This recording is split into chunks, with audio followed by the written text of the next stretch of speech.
vamos a hablar acerca de las alteraciones endocrinológicas en el embarazo.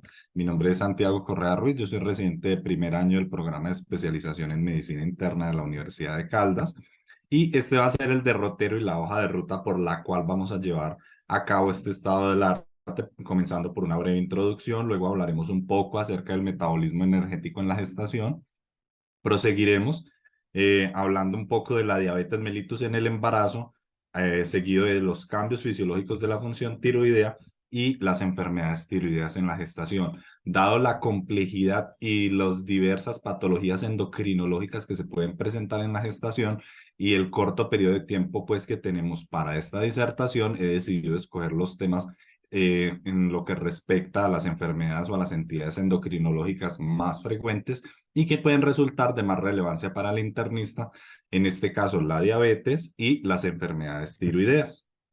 Entonces, dando paso a la introducción, tenemos que recordar que existen unos retos en el abordaje de las diferentes endocrinopatías en el embarazo.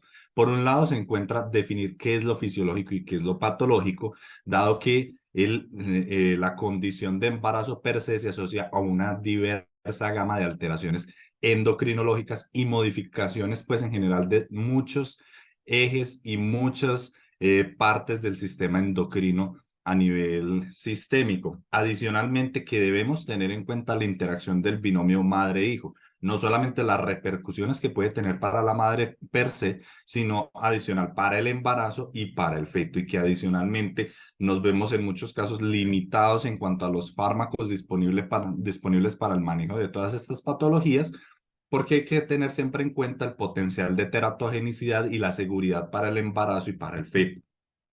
Y es que, como venía mencionando, la mayoría de los sistemas orgánicos maternos se modifican en el embarazo, viéndose especialmente alterado el sistema endocrino desde el comienzo. Y es que desde que ocurre la implantación, las oleadas de invasión trofoblástica hacia el miometrio que buscan precisamente esa implantación y la remodelación de las arterias espiraladas, va a dar como o va a generar una serie de productos, y cuando posteriormente se desarrolle la placenta y toda la masa trofoblástica pues de origen a esa placenta, pues va a producir una serie de sustancias, una gran gama de sustancias que convierten a la placenta entonces en un órgano endocrino, tanto hormonas proteicas y peptídicas como neuropéptidos, factores de crecimiento, proteínas de la unión y citocinas, las cuales son o al menos unas de las principales responsables de todos esos cambios fisiológicos que se van a presentar en el embarazo. Y en términos de cambios fisiológicos, ¿qué sucede durante la gestación en cuanto al metabolismo energético? Producto de los diferentes factores secretados a nivel placentario, ocurre un fenómeno de hiperplasia de las células beta de los islotes de Langerhans y un incremento en la secreción de insulina, especialmente eh, en el momento postprandial. Pero adicionalmente, la secreción o el incremento de la secreción por parte de la placenta del lactógeno placentario y otras hormonas contrarreguladoras, como por ejemplo las hormonas tiroideas y el incremento de los glucocorticoides que se va produciendo a lo largo del embarazo, generan una resistencia periférica a la insulina, y todo esto con miras a uno, incrementar la gluconeogénesis y glucogenólisis hepática para incrementar las concentraciones séricas de glucosa y que haya una mayor disponibilidad de glucosa como sustrato energético que será redirigida hacia el compartimento fetal, mientras que la madre incrementará su dependencia energética hacia los lípidos. Y entonces esto es lo que tenemos pues en una representación gráfica: el incremento progresivo de los niveles de glicemia con una disminución progresiva de la sensibilidad a la insulina. Ya entrando en materia, lo que respecta a la diabetes mellitus en el embarazo, debemos recordar que la diabetes mellitus comprende una amplia gama de patologías que se caracterizan por una alteración en el metabolismo de los carbohidratos y cuya característica común va a ser la hiperglicemia, y que tradicionalmente la hemos clasificado dentro de 4 grupos: la tipo 1, la tipo 2, otros tipos específicos de diabetes mellitus que pueden presentarse en el embarazo, y la diabetes mellitus gestacional. Pero ¿qué sucede? Cuando nosotros tenemos una paciente con hiperglucemia y diabetes mellitus en el embarazo, esta puede ser a grandes rasgos agrupada en aquellas pacientes en quienes ya se conocía que eran diabéticos, que eran uno, dos o tenían otros tipos de diabetes, o aquellas que no se conocía y que puede corresponder a una diabetes que inició que venía manifestándose previo al embarazo y no había sido detectada previamente, o a una diabetes mellitus gestacional, que como mencionaré, algunos lo dividen en la tradicional o estándar y la temprana. Y entonces, las sociedades como la FIGO plantean estas dos caracterizaciones: la diabetes en el embarazo, que puede corresponder a una diabetes que se conocía previamente o que no se conocía, pero que inició antes del embarazo, y la diabetes gestacional propiamente dicha. Y entonces, en lo que respecta, pues, para hablar de esta terminología y aclarar unas dudas, porque posteriormente mencionaré estos términos y la intercambiabilidad en los mismos, existe una denominación de diabetes mellitus gestacional temprana y alteración temprana de la glucosa. Y es que esto corresponde a una alteración en el metabolismo de los carbohidratos que aparece durante el primer trimestre, antes de las 24 semanas, que es cuando se realiza la tamización para diabetes mellitus gestacional, pero que no cumple con los criterios tradicionales de diabetes mellitus que ya todos nos conocemos. Pero que sí tampoco se encuentra en en euglicemia, y que se ha asociado con mayor riesgo de desenlaces obstétricos y maternofetales deleterios. Algunas sociedades lo han denominado como diabetes mellitus temprana. Entonces vemos que la COG y la FIGO se adhieren a esta denominación, mientras que la ADA hace más referencia a una alteración temprana de la glucosa. ¿Qué nos indican las diferentes sociedades? Que desde el primer trimestre se debe realizar una tamización en busca de diabetes mellitus propiamente dicha, y se recomienda que sea guiada por factores de riesgo, es decir, quienes presenten factores de riesgo se les debe realizar pruebas de tamización, llámese glucemia o llámese una hemoglobina glicada, pero sugieren que podría ser universal. Y vemos que los factores de riesgo que se proponen, pues, para tamizar en las pacientes, pues son los que ya conocemos: la obesidad y el sobrepeso, los antecedentes familiares de diabetes mellitus, las razas o las etnias que tienen mayor riesgo, los antecedentes de enfermedad cardiovascular, la hipertensión, el colesterol HDL por debajo de 35, los triglicéridos mayores a 250, el antecedente de síndrome de ovario poliquístico, la inactividad física y otras condiciones clínicas asociadas a resistencia a la insulina. Pero vemos que, por ejemplo, al menos la resolución 3280, que en nuestro país es quien rige la ruta de promoción y mantenimiento de la salud, así como la ruta materno-perinatal, nos indica que se debe realizar una tamización universal a todas las pacientes por medio de una glicemia en ayunas, y con base en sus resultados se aplicarán los criterios diagnósticos que se emplean en la población no gestante para determinar si se encuentra o no se encuentra, pues, con un diagnóstico de diabetes mellitus. Asimismo, si nos encontramos que cumple criterios que para la ADA, la Asociación Americana de la Diabetes, correspondería a una alteración del metabolismo de los carbohidratos o de la glucosa, es decir, una glucemia en ayunas mayor a 100, entre 110 y 125, y una glicada entre 5.9 a 6.4%, pues debemos tener en cuenta que estos pacientes tienen mayor riesgo de desenlaces gestacionales, como lo había mencionado, y pueden beneficiarse de intensificar estilos de vida saludable. Pero como veremos más adelante, realmente el tratamiento en este grupo de pacientes está sujeto al debate. Ya entrando en materia a lo que es la diabetes mellitus gestacional, entonces se trata de una condición en la cual se desarrolla una intolerancia a los carbohidratos durante el embarazo, y el Colegio Americano de Obstetras y Ginecólogos lo ha subclasificado en A1, aquella que se controla solo con medidas no farmacológicas, y A2, aquella que requiere medidas farmacológicas para garantizar una euglucemia. Y es que así como ha venido incrementando la diabetes, la prevalencia de diabetes mellitus, y de la mano con el incremento en la obesidad a nivel mundial, también ha habido un incremento en las diferentes regiones del mundo en términos de la diabetes mellitus gestacional. ¿Y cuál es la fisiopatología de ellos? Pues entonces, como había mencionado, durante el embarazo existe una resistencia a la insulina, pero es que factores de riesgo en la materna van a interactuar por diferentes medios de forma multifactorial para que esa resistencia a la insulina sea mucho mayor, se genere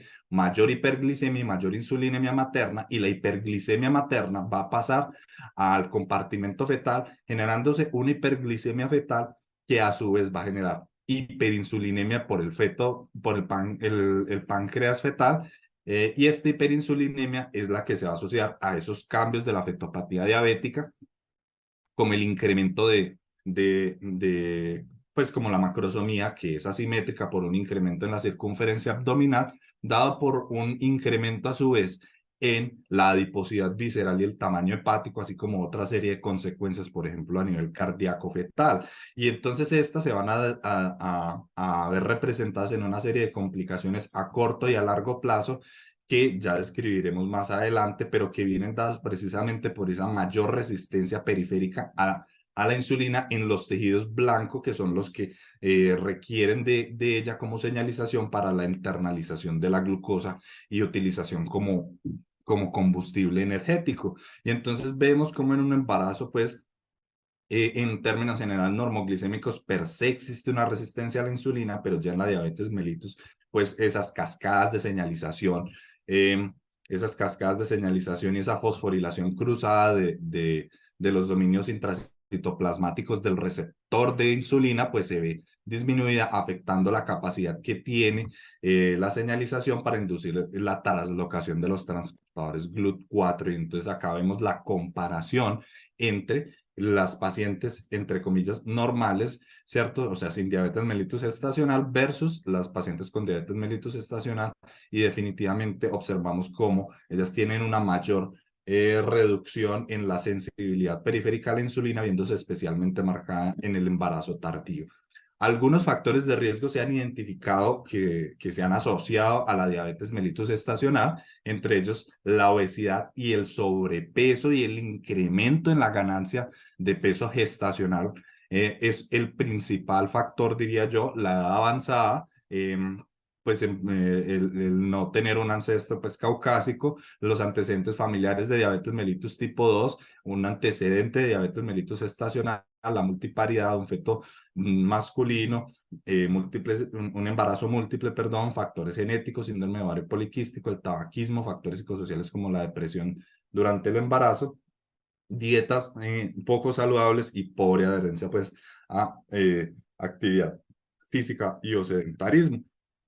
Y estas son las consecuencias que en general pueden resultar deleterias para el embarazo, ¿cierto? Y es que para la madre, entonces en el embarazo temprano se ha asociado la diabetes mellitus estacional con abortos tempranos, con preeclampsia, en general con trastornos hipertensivos del embarazo, con macrosomía y fetos grandes para la edad gestacional, con polidramnios y con infecciones de vías urinarias. Durante el parto se ha asociado con parto pretérmino, parto traumático, requerimiento de parto instrumentado o cesárea, con infecciones postparto y con mayor riesgo de hemorragia postparto, así como tromboembolismo y mayor y mortalidad periparto. Asimismo, en el puerperio se ha asociado con mayor riesgo de infección puerperal, mayor riesgo de endometritis postparto y de falla en el inicio y o mantenimiento de la lactancia. Y a largo plazo ya las mencionaremos con más detalle, pero una de las principales pues van a ser el desarrollo de enfermedades cardiovasculares, de diabetes mellitus más adelante, y de retención del peso ganado durante el embarazo. Para el feto, pues parto pretérmino, muerte neonatal, malformaciones, mayor riesgo de malformaciones congénitas no cromosómicas, de distocia de hombro, de parálisis de ERP asociado pues con lesión en el parto, se ha asociado con cardiomiopatía, con síndrome de dificultad respiratoria y con hipoglicemia, policitemia, hiperbilirrubinemia, hipocalcemia neonatal. Y es que uno de esos principales desenlaces adversos, la macrosomía, definida como un peso al nacer mayor a 4.500 gramos, independiente de la edad gestacional, y un feto grande para la edad gestacional definido como un peso al nacer mayor al percentil 90 para la edad gestacional, pues al evaluar los factores de riesgo vemos que la diabetes preexistente y la diabetes mellitus gestacional, así como las alteraciones en el metabolismo de los carbohidratos que no cumplen criterios para diabetes son importantes factores de riesgo para el desarrollo de macrosomía, pero otros como la obesidad y la ganancia de peso excesiva durante el embarazo, que como mencioné son factores también de riesgo para diabetes mellitus estacional, pues son factores de riesgo también para macrosomía. Entonces vemos la interdependencia pues de estos factores, y es que la macrosomía fetal es un importante desenlace adverso para el feto, pues se ha asociado con mayor riesgo de desproporción cefalopélvica, de disfunción del trabajo de parto, de cesárea, de Apgar por debajo de 4, de lesiones en el trabajo de parto y de requerimiento de ventilación asistida. Asimismo, de acuerdo al control o al requerimiento pues, de asistencia para el manejo de la diabetes mellitus y de su severidad, y de la macrosomía, pues, y del tamaño fetal, pues se va a asociar con un mayor riesgo de distosia de hombros y todas las complicaciones pues que vienen derivadas de ello.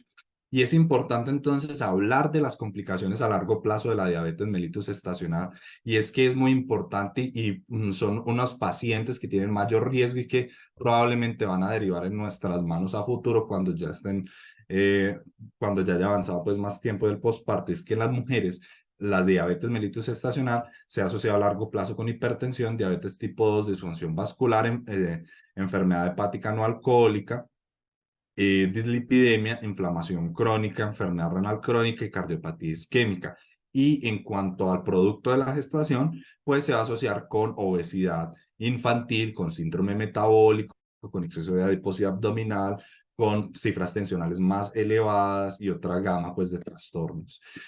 Para su diagnóstico pues se ha recomendado la tamización que distintas sociedades han recomendado como universal. Tanto, pues ya mencionaremos las distintas sociedades, pero al menos en lo que respecta a la resolución 3280 nos indica que debemos realizar una tamización con una prueba de tolerancia oral a la glucosa con 75 gramos de glucosa oral con la paciente en ayunas, el denominado método de un paso, con los siguientes puntos de corte: en ayunas 92 miligramos de decilitro, en 1 hora 180 y en 2 horas 153. Pero existe otro método que es principalmente utilizado a nivel, pues por ejemplo, de Estados Unidos y en países europeos, es el método de un paso, en donde primero se realiza una prueba con 50 gramos de glucosa oral, la paciente no debe estar en ayunas, y dependiendo del punto de corte que se escoja, que se sugiere entre igual o mayor a 130, 135, 140, pues si este valor cruza cualquiera de estos puntos de corte que se escoja, se debe realizar una segunda prueba con una medición en ayunas a la hora, a las 2 horas y a las 3 horas con estos puntos de corte, y debe cumplir 2 o más de los siguientes para diagnosticarse pues con una diabetes mellitus estacional: en ayunas 95 más, en 1 hora 180 más, 2 horas 155 más y 3 horas 140 más. Y adicionalmente, pues cuando uno evalúa, pues realmente los primeros criterios planteados fueron descritos por O'Sullivan, pero en la prueba de 2 pasos realmente también existen variaciones en los puntos de corte. Los anteriormente nombrados es los de Carpenter y Cousteau, pero también existen otros puntos de corte propuestos por el grupo de datos de diabetes, y que son utilizados pues por diferentes sociedades, y vemos como la ADA, la OMS y la CO todos concluyen en que se puede utilizar tanto el método de un paso como el método de 2 pasos. Esto a raíz de que han habido diversos estudios, entre ellos varios metaanálisis y varios ensayos clínicos que han comparado el impacto o el beneficio que tiene uno sobre el otro, y no se ha demostrado pues diferencias en cuanto a impactos pues de desenlaces obstétricos, y por eso se prefiere que se puede utilizar o se manifiesta que se puede utilizar cualquiera de los dos.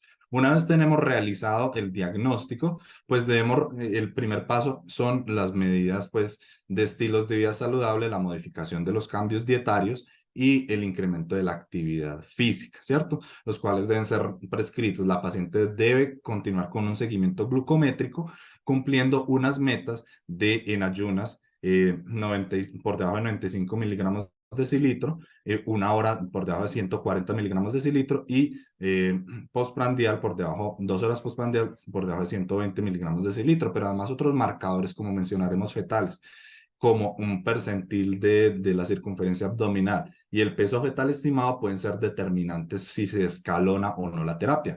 Si se encuentra en metas y no se ven alterados ni la circunferencia abdominal ni el peso fetal estimado, entonces se continuará con el manejo con estilos de vida saludable. Pero si por el contrario, si se ven comprometidos, entonces se considerará el inicio de la terapia farmacológica. La primera línea que se ha recomendado es la insulina, ¿cierto? La insulina que es categoría B en el embarazo y a dosis de 0,7 a 1 unidades kilogramo día. Vemos que es más alta la que habitualmente empleamos en pacientes no gestantes, pero es debido a lo que veníamos hablando de la resistencia fisiológica de la insulina durante el embarazo, ¿cierto?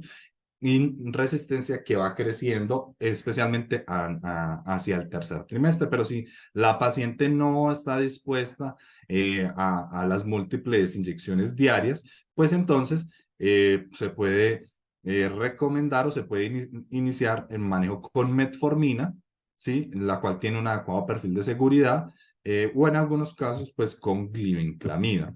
¿Cierto? Se debe realizar un seguimiento glucométrico 3 a 4 veces al día con una medición en ayunas y 2 a 3 postprandiales, y se debe rotar estas mediciones postprandiales con las metas que había mencionado en ayunas por debajo de 95, 1 hora por debajo de 140 y 2 horas por debajo de 120. Pero adicionalmente, como venía mencionando, cada vez cobra más relevancia los marcadores o los factores fetales, sobre todo mediciones ecográficas, para determinar un inicio más temprano de insulinoterapia y llevar a la paciente incluso a metas de glucemia más bajas. Y es que la documentación de una macrosomía asimétrica, ¿cierto? De un peso fetal estimado por encima del percentil 90 y una circunferencia abdominal por encima del percentil 75, especialmente si hay otros factores como un IMC materno por encima de 30, un antecedente de un feto grande para la gestacional, que desde el principio las glucemias en ayunas, a pesar de la terapia, sean por encima de 110 y un polidramnios definido por un hila mayor de 25, un bolsillo máximo vertical mayor a 8, pues son indicadores entonces de una insulinoterapia más temprana. Posterior al parto es importante tener en cuenta que muchas de estas pacientes pues no van a requerir manejo con insulina. Sin embargo, pues a las 4 o 12 semanas se debe realizar un control con una prueba de tolerancia oral a la glucosa, y en caso de que esta sea normal, pues se debe continuar la tamización cada 3 años. Pero en caso de que, por ejemplo, tengamos una prediabetes, pues se debe intensificar los estilos de vida saludable, e incluso cuando sea pues cuando esté indicado el inicio de metformina, pues estas pacientes tienen un altísimo riesgo de progresar en el corto mediano plazo a una diabetes mellitus. Y entonces ya de acuerdo pues a los resultados de esta, pues nos orientaremos, y si también nos da que persiste en rango diabético, pues entonces habrá que continuar el manejo de la diabetes mellitus. Existe un debate en cuanto al manejo de la diabetes mellitus gestacional que había mencionado al principio, y es que se ha asociado con mayor riesgo de desenlaces adversos, principalmente en cuanto a mortalidad perinatal, no tanto en términos de hipoglicemia de admisión a UCI, pero sí en términos de mortalidad perinatal. De allí que distintos estudios hayan evaluado pues el beneficio que se tiene de tratar de forma temprana a estos pacientes. Sin embargo, los hallazgos no han sido consistentes. En este año, en el 2023, se publicó el TOBO GM Trial, el cual pues se realizó en mujeres precisamente con diabetes mellitus gestacional temprana, ¿cierto? Aquellas que, y se le realizó una prueba de tolerancia oral a la glucosa de 75 gramos antes de las 20 semanas, ¿sí? Y se evaluó 3 desenlaces primarios, un compuesto de desenlaces neonatales adversos, uno de trastornos hipertensivos al embarazo y uno de masa corporal magra, que no alcanzó pues el poder estadístico ni el número de pacientes necesarios para el seguimiento, pues este último desenlace, y se aleatorizó para ya sea tratamiento inmediato o tratamiento diferido. Es decir, este tratamiento diferido posteriormente se les hacía una prueba de tolerancia oral a la glucosa, y dependiendo de si cumplían o no criterios de diabetes mellitus, pues se daba el tratamiento. Lo que se evidenció fue una reducción estadísticamente significativa en el desenlace neonatal compuesto. Aquí vemos con un riesgo relativo de en un intervalo de confianza entre 0,68 a 0,98, pero no hubo un impacto en los trastornos hipertensivos del embarazo, y lo que sí se vio fue una discreta pues, reducción en un desenlace secundario de lesión perineal y en la media de días cama, en la media de cama días en unidades especiales de cuidado neonatal, viéndose especialmente beneficiados aquellos con un rango glicémico mayor y una realización de la PTOG antes de las 14 semanas. Sin embargo, pues, entonces vemos que en este respecto se requieren pues más estudios. En aquellos pacientes que previamente eran diabéticos tipo 1, tipo 2, es importante recordar pues que estas son un factor de riesgo para preeclampsia, asimismo como la diabetes mellitus estacional, y todos los pacientes con diabetes mellitus tipo 1 o 2 que se embarazan se le debe prescribir ASA 100 a 150 miligramos días desde las semanas 12 a 16 y hasta la semana 36. Y es importante tener esto presente porque tal vez nosotros seamos el primer contacto con una paciente gestante. Y recordar que el manejo de las pacientes diabetes, pues con diabetes mellitus tipo 1 realmente es multidisciplinario, es muy complejo y es una de las indicaciones pues para seguimiento especializado pues por endocrinología. Tanto para los diabéticos tipo 1 como diabéticos tipo 2 se debe realizar igualmente un seguimiento glucométrico en ayunas, y postprandial con las mismas metas, en ayunas de 70 a 95, 1 hora 110 a 140 y 2 horas 100 a 120, y también tener una meta de glicada. Idealmente se puede llevar a las pacientes por debajo de 6% si no hay un riesgo o si no se presenta hipoglicemia significativa, y en caso de que la hipoglicemia sea significativa, pues entonces se tolerará incluso hasta por debajo de 7%. Dado pues el advenimiento y que cobra más relevancia las tecnologías en diabetes, se han realizado diferentes estudios en torno al monitoreo continuo de la glucosa, y este ha tenido buen impacto cuando se asocia al seguimiento glucémico pre y postprandial tradicional. No lo debe reemplazar, ¿cierto? Y es que cuando se usan en conjunto se ha logrado, se ha logrado mejores metas de glicada, y se ha logrado reducir desenlaces como macrosomía y hipoglicemia en pacientes con diabetes mellitus tipo 1, teniéndose también como metas un tiempo en rango mayor al 70%, en baja menor al 4%, en muy baja menor al 1% y en alta menor al 25%. Es importante tener en cuenta que tanto para los diabéticos tipo 2 como tipo 1, como para la diabetes mellitus gestacional, se debe siempre propender por las metas de ganancia de peso ya establecidas, que para un IMC pregestacional entre 18,5 y 25, pues se debe ganar entre 11,5 y 16, en sobrepeso de 7 a 11 y obesidad solo 5 a 9 kilos durante todo el embarazo. ¿Cierto? Y recordar que dependiendo del control de la diabetes y el tipo de diabetes, pues podrán ser llevados hasta cierta edad gestacional, pues para desembarazar. En pacientes con diabetes pregestacional, pero bien controlada, podrán ser llevados a término, mientras que en aquellos que tengan complicaciones vasculares, pobre control glucémico o que tengan un antecedente de mortinato, pues se tratará de llevar al pretérmino tardío o al término temprano, es decir, hasta las 38,6. Cuando es una diabetes mellitus estacional y está bien controlada, ya sea con medicamentos o con dieta y ejercicio, puede ser llevada hasta el término, mientras que en la diabetes estacional pobre controlada también se deberá llevar solamente hasta el pretérmino tardío o al término temprano. Bueno, ahora vamos a entrar en materia en lo que respecta a los cambios fisiológicos de la función tiroidea, para posteriormente dar paso a las enfermedades tiroideas. Y es que, ¿qué sucede? La gonadotropina coriónica humana, su subunidad alfa, tiene una homología que le permite su unión con el receptor de TSH, así como con los receptores de LH y FSH. Y es que su unión va a tener una actividad a nivel del receptor de TSH sobre la tiroides, va a tener una actividad tirotropa, incrementando la síntesis y la secreción de hormonas tiroideas, que por feedback negativo van a generar una disminución de la TRH y de la TSH, viéndose especialmente acusada pues esta disminución de TSH, esta mayor producción de hormonas tiroideas, hacia el pico de gonadotropina coriónica humana, que se da entre las semanas 10 a 12.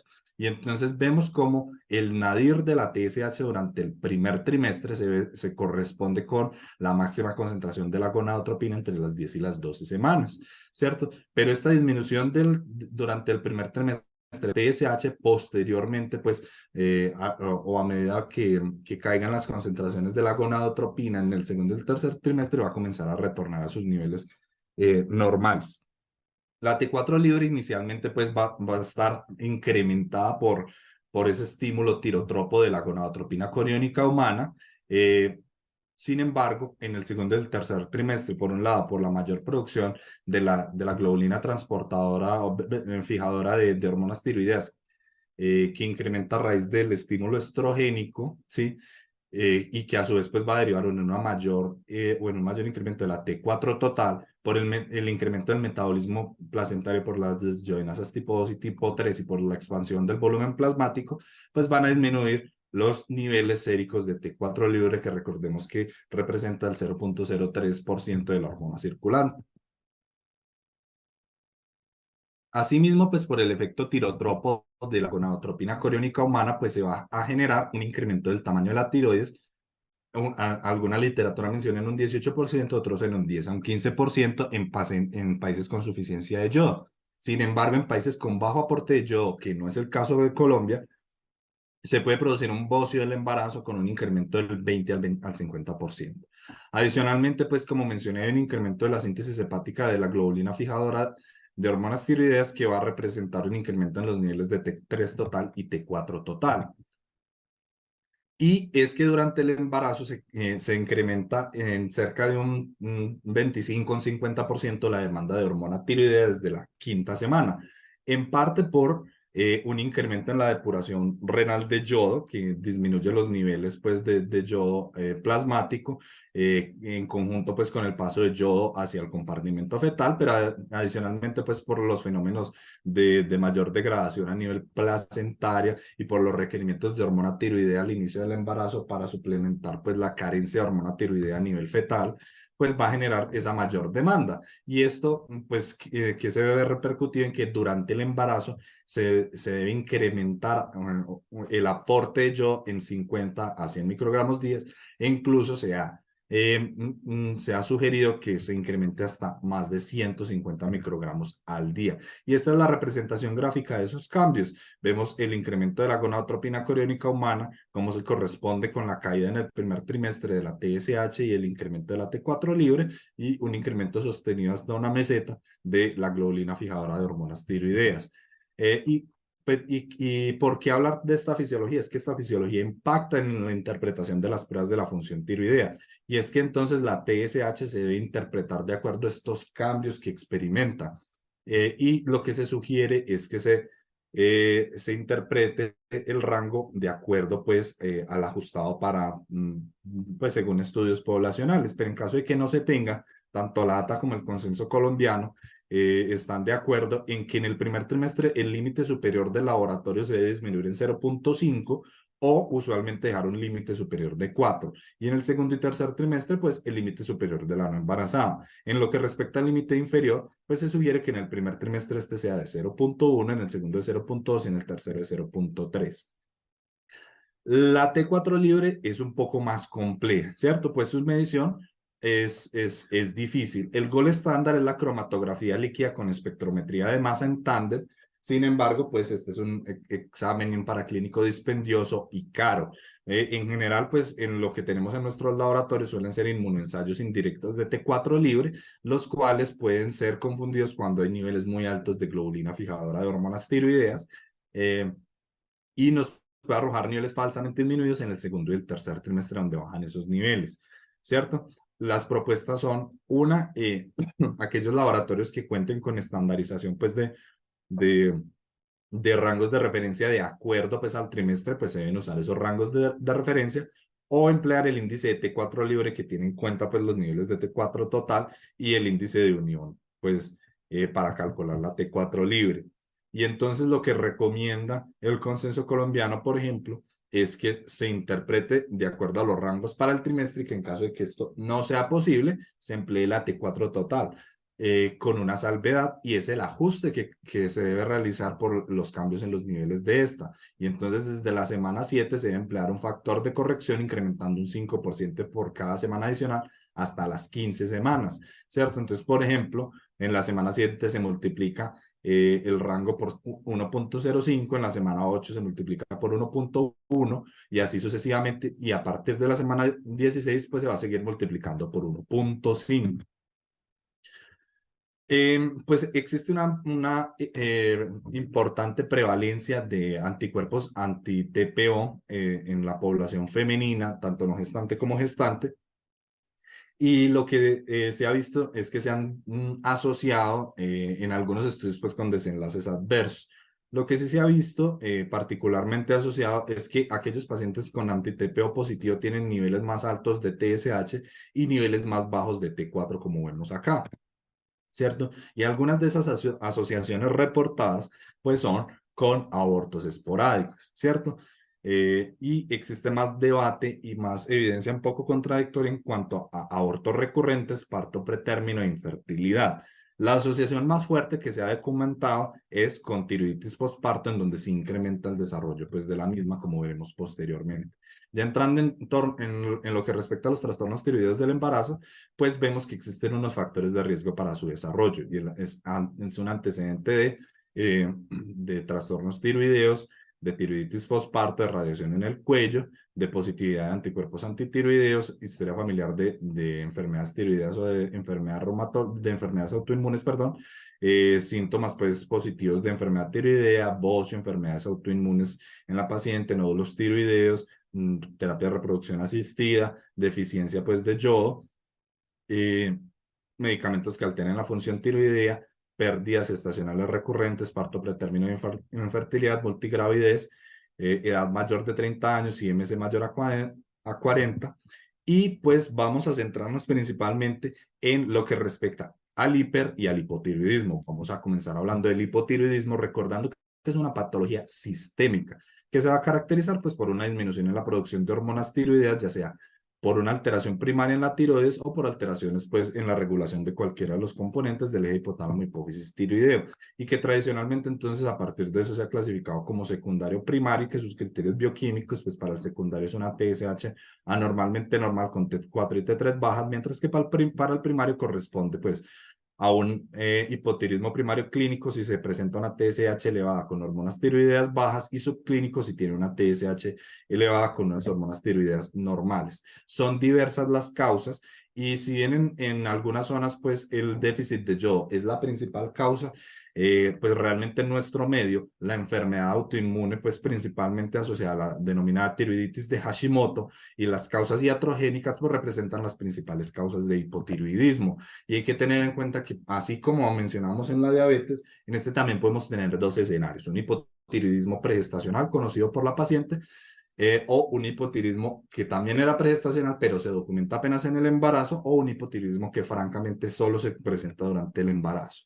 Y es que el hipotiroidismo se ha asociado con una serie de desenlaces obstétricos y fetales adversos, como mayor riesgo de trastornos hipertensivos en el embarazo, abrupcio placentario, hemorragia postparto, parto pretérmino, bajo peso al nacer, y pues un déficit neurocognitivo, así como una reducción pues en el IQ de los nacidos vivos.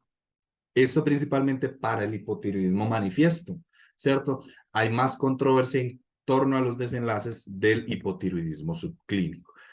Muchas asociaciones realmente lo que plantean es que no se debe realizar una tamización universal a todas las gestantes. Sin embargo, la versión más reciente pues, de este Consenso Colombiano para el Diagnóstico, Tratamiento y Seguimiento del Hipotiroidismo en la población adulta, lo que nos ha recomendado es una tamización, como veremos adelante, pero que en aquellas pacientes con hipotiroidismo pregestacional, entonces, pues se debe tener antes de embarazarse en la asesoría preconcepcional una TSH entre 0,5 y 2,5.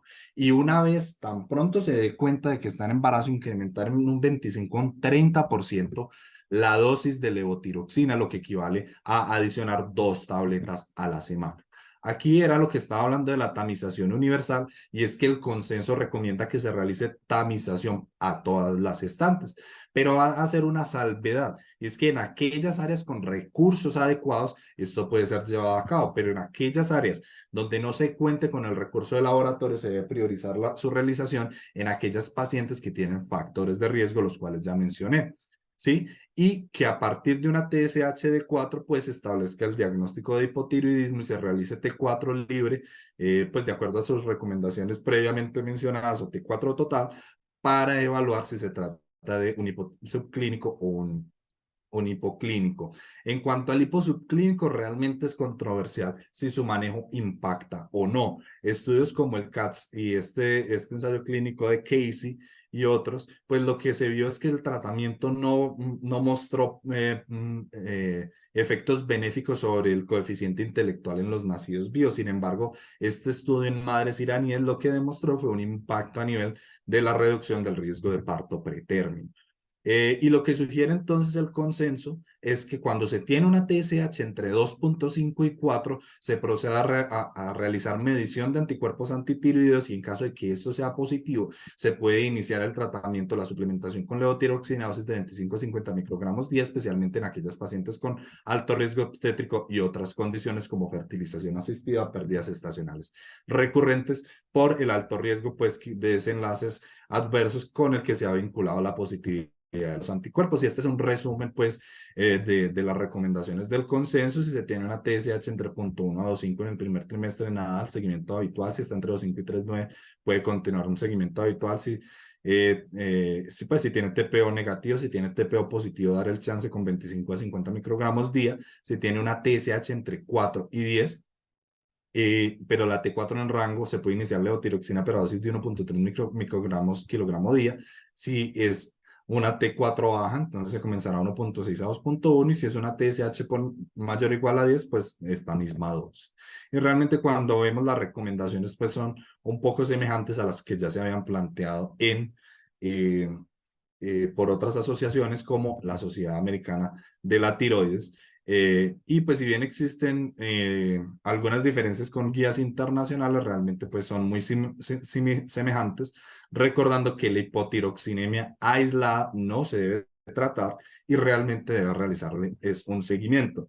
Recordar también que se debe especificar adecuadamente a las pacientes que se suplementen con levotiroxina todas las indicaciones sobre cómo debe ser la toma del medicamento, que la meta ideal durante la gestación es mantener una TSH en rango de acuerdo al trimestre, es decir, usualmente una TSH por debajo de 4, pero entre el límite inferior para el trimestre, como ya habíamos mencionado previamente, y que en quienes se inicie la suplementación se deberá realizar cada 6 semanas un seguimiento con TSH en las primeras 20 semanas y luego al menos una medición si se controla pues en el primer y tercer trimestre. Si requiere modificaciones de la dosis, pues requerirá seguimiento más frecuente. Eh, Recordemos que en aquellas con hipotiroidismo pregestacional se debe volver a la dosis pregestacional en el posparto inmediato y hacer un control a los 3 meses. Y en aquellas con hipotiroidismo gestacional, entonces debemos o disminuir la dosis a la mitad y comenzar a disminuirla o suspenderla por completo y hacer control a los 3 meses en el posparto. Y recordar un seguimiento especialmente estrecho a los 3 y a los 6 meses posparto en aquellas que tengan anticuerpos antitiroideos positivos, pues ellas tienen mayor riesgo de tiroiditis posparto. Hablando entonces de la tirotoxicosis, pues debemos recordar que es un estado clínico derivado de los efectos a nivel tisular del exceso de hormonas tiroideas y que cuando este se presenta como consecuencia de una mayor síntesis secreción por parte de la tiroides se denominará hipertiroidismo. Existen varias causas de tirotoxicosis en nuestro medio, pero realmente las principales, sobre todo en el primer trimestre, son la tirotoxicosis gestacional, que algunos estudios han documentado que se presenta en el 2 al 11% de los embarazos y que es fruto pues, de ese incremento en la actividad tirotropa de la gonadotropina coriónica humana y que se relaciona pues, con el desarrollo de hiperemesis gravídica. Y la enfermedad de Graves, que se presenta en 0.05% de los embarazos, cuya incidencia disminuye en el segundo y tercer trimestre por la tolerancia a la autoinmunidad que se genera. Y entonces cuando nos enfrentamos a una paciente con tirotoxicosis y que esta tirotoxicosis sea debida a un hipertiroidismo, que va a estar dado por una TSH suprimida con una T3 y T4 elevadas, pues si presenta orbitopatía, en bocio y un hipertiroidismo moderado severo, pues se tratará de una enfermedad de Graves. Si no, debemos realizar medición de los anticuerpos anti-TRAB en caso de que sean positivos en la enfermedad de Graves y En caso de que sean negativos, se deberá realizar una ecografía con evaluación pues del flujo sanguíneo tiroideo, pues ante la imposibilidad de realizar eh, una gamografía con captación de yodo. Si este es alto el flujo sanguíneo, entonces será característica de una enfermedad de Graves. Si es bajo, de una tiroiditis, y si no, debemos realizar pues otros estudios porque puede ser también una enfermedad de Graves, ¿cierto? O una tiroiditis transitoria gestacional. Y pues aquí vemos lo que mencionábamos, y es que la enfermedad de Graves se puede presentar como un hipersubclínico clínico o una tirotoxicosis a expensas de T3, y pues que la orbitopatía, el bozo y los TRAB positivos pues van a ser nuestros principales marcadores para diferenciarla de una tirotoxicosis eh, transitoria gestacional. La enfermedad de Graves se ha asociado a una serie de efectos deleterios en el embarazo, mayor riesgo de trastornos hipertensivos, de pérdidas estacionales, de falla cardíaca, de tormenta tiroidea, de parto pretérmino, RCIU e hipertiroidismo fetal y o neonatal. Y es que realmente las pacientes que pregestacionalmente tienen una enfermedad de Graves deben realizar una importante asesoría preconcepcional, y en algunas podría considerar separar los antitiroideos. ¿Quiénes? Aquellas que tienen alto riesgo de éxito al suspender los antitiroideos, como aquellos que están con bajas dosis de las tionamidas, que tengan anti-TRAB indetectables, niveles de TSH normales, que la duración de la tionamida lleve más de 6 meses y que no tenga evidencia de oftalmopatía. Si no es candidata a suspensión o si se identifica en el embarazo y es candidata a inicio de antitiroideos, entonces, pues en el primer trimestre se sugiere que se emplee propiltiuracilo. Si venía recibiendo metimazol, se debe cambiar a una razón de 1 a 20, ¿cierto? Y si se continúa en el resto de los trimestres, se debe cambiar o se puede considerar cambiar a propiltiuracilo. Esto pues dado a que se puede considerar cambiar el propiltiuracilo al metimazol después de la semana 16, esto por la mayor seguridad que representa pues en estos trimestres. En el primer trimestre es por la teratogenicidad. Realmente tanto el propiltiuracilo como el metilmazol se han asociado a malformaciones fetales. Sin embargo, el propiltiuracilo tiene mucha menor incidencia, de acuerdo pues a los estudios que se han evaluado, menor incidencia de malformaciones fetales. En caso de que no tolere la terapia antitiroidea, esté muy sintomática y comienza a presentar pues complicaciones, como por ejemplo una orbitopatía muy marcada, pues se podría considerar la tiroidectomía, la cual el momento óptimo es a partir del es en el segundo trimestre, donde en el primero pues por las malformaciones fetales no estaría indicada, y por el riesgo de malformaciones asociadas a la anestesia, y en el tercero por el riesgo del parto pretérmino. Eso para tener en cuenta. Y pues el manejo de los síntomas, pues puede ser con los beta bloqueadores, y recordar que en el embarazo está contraindicada la terapia con yodo radiactivo. Eso. Finalizando, vamos a hablar muy rápidamente de la tiroiditis postparto. Recordar que es una tiroiditis transitoria de origen autoinmune que se presenta en el 4 al 8% de las mujeres en los primeros 12 meses después del parto o una pérdida gestacional. Importante tenerlo en cuenta, que es más común en pacientes con anti-TPO positivo o aquellos con antecedentes de enfermedades autoinmunes, especialmente enfermedad tiroidea autoinmune, y que se dé un efecto de rebote porque se disminuye esa tolerancia inmune que venía durante el embarazo, y que su principal factor de riesgo son los anti-TPO positivos, pero también el antecedente de una tiroiditis postparto es que tiene un riesgo de recurrencia de hasta un 70% en un embarazo siguiente. Tradicionalmente esta es la presentación clásica, tan solo se presenta en un 25% de los pacientes y se caracteriza por dos fases: una fase de tirotoxicosis que ocurre en las primeras 4 a 8 semanas, pero se puede presentar desde las 6 semanas hasta los 4 meses, con una duración de entre 1 a 2 meses, y se caracteriza pues por una tirotoxicosis, por una elevación de las hormonas tiroideas con una caída de la TSH, y seguida de una fase de hipotiroidismo que suele iniciar a las 19 semanas, ¿cierto? Y que puede durar hasta un año. Un 25% de las mujeres solo va a cursar con la fase tirotóxica y posteriormente van a retornar a su estado tiroideo, y un 50% solo van a tener la fase hipotiroidea, aunque se plantea que muchas de estas pacientes son por no reconocimiento de los síntomas y por confusión con los síntomas pues asociados al embarazo. Lo que se plantea es que la mayoría van a regresar a su estado tiroideo, pero cerca de un 50% desarrollará un hipotiroidismo persistente. Los principales factores de riesgo para su desarrollo son anti-TPO positivo, multiparidad, mayor severidad de hipotiroidismo, mayor edad y recurrencia. Recordar que 1 de cada 5 pacientes con tiroiditis de Hashimoto tratada pueden presentar disfunción tiroidea en el posparto de hasta un 68%.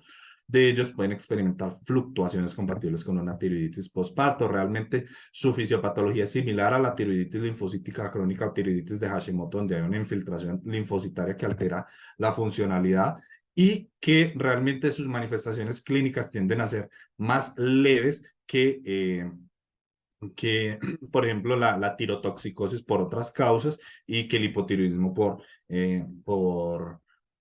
tiroiditis de Hashimoto, y que los principales síntomas que se han documentado en estudios, por ejemplo, en la fase de tirotoxicosis, en la fatiga, las palpitaciones, la falta de energía y la irritabilidad, y en el hipotiroidismo, la alteración en la concentración, la depresión, la falta de energía, la dinamia y la cerosis, así como la intolerancia al frío. Durante la fase tirotóxica es importante hacer un diferencial con la enfermedad de Graves, recordando que la enfermedad de Graves tiende a presentarse más hacia los 6 a 12 meses postparto, se asocia a orbitopatía de tiroidea y a bocio. Si se realiza una gamografía, la enfermedad de Graves tendrá una hipercaptación difusa, mientras que en la tiroiditis habrá una tiroides silente o hipocaptante. En la ecografía, la tiroiditis pues mostrará una tiroides hipoecogénica con un flujo sanguíneo disminuido, mientras que en la enfermedad de Graves el flujo sanguíneo estará incrementado, además pues de la documentación del bocio. En la enfermedad de Graves habrá unos anti-TRAB positivos, y recordar que en la enfermedad de Graves se produce más T3 con un ratio T3-T4 mayor de 20:1, y que para los dos pues realmente puede haber presencia de anti-TPO positivos, ¿cierto? Pues realmente el abordaje en el posparto, pues siempre hay que tener en cuenta esa importante pues probabilidad diagnóstica de una tiroiditis posparto, y que en términos pues del tratamiento o del manejo, en la fase hipertiroidea, si está sintomática, solo se requiere vigilancia de TSH cada 4 a 6 semanas, y si está muy sintomática, pues el manejo solo con propranolol, no se requiere el uso de antitiroideos, y cuando se llegue a la fase eutiroidea hay que realizar una vigilancia cada 2 meses, aproximadamente hasta los 9 meses, y si se presenta la fase hipotiroidea, entonces va a depender si tiene una TSH entre 4 y 10, si está sintomática no requiere tratamiento. Si está sintomática, probablemente se puede beneficiar de una dosis de 25 a 50 microgramos al día, y si tiene una TSH por encima de 10, pues entonces en este caso se requerirá el tratamiento. Es importante que continúe el tratamiento eh, hasta un año del posparto, y el momento a partir del cual se puede realizar una prueba suspendiendo o reduciendo la mitad de la dosis, y realizar un control pues cada 6 a 8 semanas. Es importante que cuando se logre el eutiroidismo se debe informar a las pacientes acerca del riesgo de hipotiroidismo en el futuro y en embarazos posteriores, así como el riesgo de una nueva tiroiditis postparto. Eso es pues todo lo que tenía por decir en términos de estas importantes alteraciones endocrinológicas en el embarazo. Sin más pues que por agradecer por el espacio y abrir pues un espacio para la discusión. Muchas gracias. Doctor Santiago, excelente presentación, muchísimas gracias. Eh, Tengo una pregunta para usted, inicialmente para la doctora Lady, y luego vamos a hablar con el doctor Mora. Eh, ¿Qué seguimiento se le debe hacer a los bebés que tienen bajo y alto peso al nacer, sabiendo que ya tienen un grado de resistencia a la insulina? ¿Qué debemos hacer? ¿Cuál es la recomendación con estos bebés? Pues inicialmente en el posparto se debe evaluar si tienen hipoglicemia neonatal, pero pues más adelante hay que hacerles un seguimiento y una evaluación por parte pues de pediatría, especialmente en torno a la ganancia de peso, ¿cierto? Y en el control pues de crecimiento y desarrollo, que no se vea una ganancia muy acusada de peso. Buenos Doctora días. Lady, bienvenida. Muchas gracias por Muchas acompañarnos. gracias. Muchas gracias. Qué pena que entré tardecito. Yo ya le había dicho a Santiago que tenía que estar en la otra presentación de la residente de Gineco. Bueno, estos bebés a largo plazo en la infancia sí se ha demostrado pues que tienen un riesgo incrementado de obesidad y de diabetes, ¿sí? De obesidad y de diabetes en la infancia y también en la adultez. Los medicamentos, es el medicamento que mejor ha logrado frenar ese ciclo de hiperinsulinemia en los fetos es la insulina. Por eso tenemos cada vez un umbral más bajo de iniciar insulina en las embarazadas y cada vez los ginecólogos, digamos, tenemos mayores habilidades en el manejo de las insulinas porque es el único medicamento que ha logrado demostrar a largo plazo frenar ese ciclo. Entonces, digamos que nosotros iniciamos el manejo con dieta, ejercicio, em, luego las pasamos a metformina, pero si la paciente rápidamente, en 4 semanas, no tiene las metas que buscamos, tanto fetales como de las glucometrías, como les habló Santiago, rápidamente la vamos a pasar a insulina, o si hay claros signos de hiperinsulinemia fetal, o sea, ya un feto con perímetro abdominal por encima del percentil 75 o polidramios, o sea, ya claros signos de fetopatía, de una vez iniciamos insulina. Y a largo plazo, pues en la infancia, obviamente hay que estar muy atentos con estos bebés, ser muy enfáticos con los padres en los estilos de vida para este niño, porque si tiene un riesgo metabólico aumentado, incluso con fetos que crecen mal, o sea, hijos de madres diabéticas que crecen pequeños, estos fetos tienen unos metabolismos ahorradores que hacen que lo que hagan ya una vez tienen una ingesta calórica normal cuando nacen, es tener la tendencia a la obesidad y a la enfermedad cardiovascular. Muchísimas gracias. Doctor Mora y doctor Santiago, es frecuente la diabetes gestacional, pero no es frecuente el seguimiento. Muchos de estos pacientes que hacen diabetes gestacional pueden desarrollar diabetes tipo 2. ¿Cuáles serían las recomendaciones que ustedes nos hacen para seguimiento en estas pacientes que desarrollan diabetes durante la gestación? ¿Qué debemos hacer con ellas? ¿Cuál es el seguimiento? Pues la principal recomendación es que es lo que mencionaba, el seguimiento posparto con la PTOG, la prueba de tolerancia oral a la glucosa a las 4 a 12 semanas, y de acuerdo a sus resultados, pues se derivará, pero si sus resultados son normales, si ya está euglicémica, se debe continuar con una vigilancia que se propone trimestral, pero algunos incluso proponen que sea anual. Y de todas maneras, sí se debe continuar la intensificación en los estilos de vida saludables, sobre todo en la parte de la dieta y de la actividad física, porque, como mencioné, pues tienen un riesgo bastante importante del desarrollo pues, de síndrome metabólico y de prediabetes y de diabetes, tanto en el mediano como en el largo plazo. El doctor Mora está por ahí. Sí, qué pena, Santiago. 50 a 75% de las diabéticas gestacionales en un plazo de 5 a 10 años desarrollarán diabetes tipo 2. O sea, es demasiado el riesgo que tienen estas pacientes es casi que un anticipo, pues cierto, una predicción muy importante que tienen estas pacientes de que van a hacer diabetes tipo 2. Eso que dice la doctora Lady es muy importante porque cuando nosotros los internistas manejamos la clasificación del riesgo cardiovascular, estos antecedentes prenatales marcan mucho el riesgo y el desarrollo de futuros eventos. Entonces, mire, una cifra tan alta como 75% es para que nosotros siempre en la consulta de medicina interna preguntemos por alteraciones del embarazo. Sí tenemos al doctor Mora con nosotros. Sí, acá estoy, doctora. Doctor Buenos días. Mora, buenos días, ¿cómo está? Bien, gracias. Yo creo que dos cositas. Uno con lo que dice la doctora Lady en el tema de la insulinoterapia. Esto es los monitoreos continuos de glucosa casi que son mandatorios en diabetes tipo 1 en el embarazo porque van a ayudar muchísimo a optimizar el control metabólico. Cuando se implementa bien el monitoreo es de gran ayuda y la evidencia es fuerte. Y lo otro es bomba de insulina en diabetes. También en tipo 2 que vengan con múltiples dosis, con alta variabilidad, con hipoglicemias, con hiperglicemia, la bomba también tiene, la evidencia es muy fuerte al uso de bomba de insulina en diabetes, ¿sí? Entonces tenemos estas dos tecnologías, monitoreo y bombas de insulina en diabetes para optimizar el control metabólico, que son una gran ayuda, digamos, fue una de las cosas que uno usaba mucho en el embarazo y en la formación en Bogotá.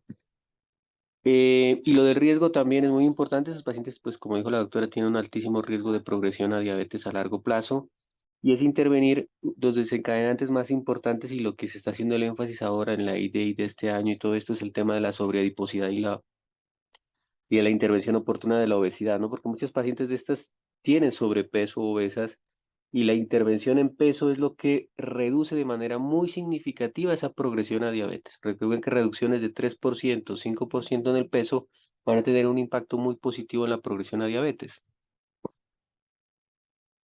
Ok, muchísimas gracias. Un tema que nos preocupa es lo que nos mostró el doctor Santiago y es los embarazos a edades ya muy altas, muy prolongadas.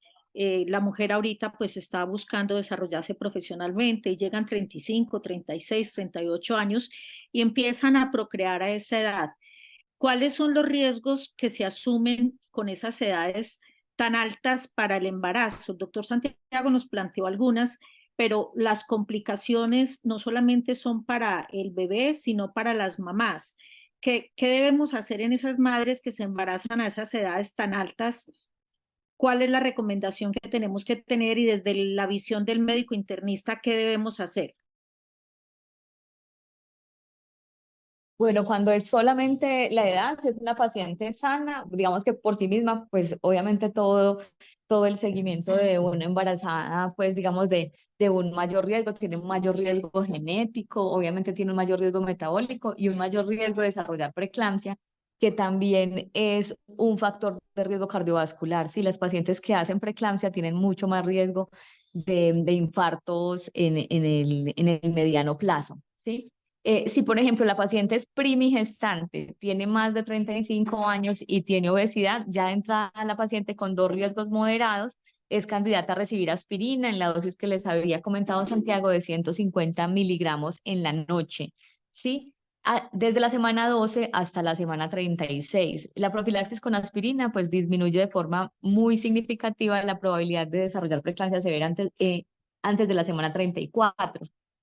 El 80%, la prevención en pacientes que tengan al menos dos riesgos moderados o un riesgo alto. Un riesgo alto sería diabetes tipo 2 o tipo 1, hipertensión crónica, ¿sí? Y ya riesgos moderados, el hecho de que sea primigestante, que tenga más de 35 años, que sea la primera vez que está embarazada, que sea fumadora, bueno, etcétera. Existe pues una lista de factores de riesgo, de alto riesgo y de riesgo moderado para uno hacer la selección. Pero yo pienso que sí es importante que ustedes lo manejen porque muchas veces esas pacientes cuando planean embarazarse van primero al internista, ¿cierto? Para optimizar la salud de ellas antes de la concepción. Y cuando son pacientes de esta edad, sí son pacientes que planean, ¿no? No es pues como la paciente que es muy joven y queda en embarazo pues porque no planificó adecuadamente.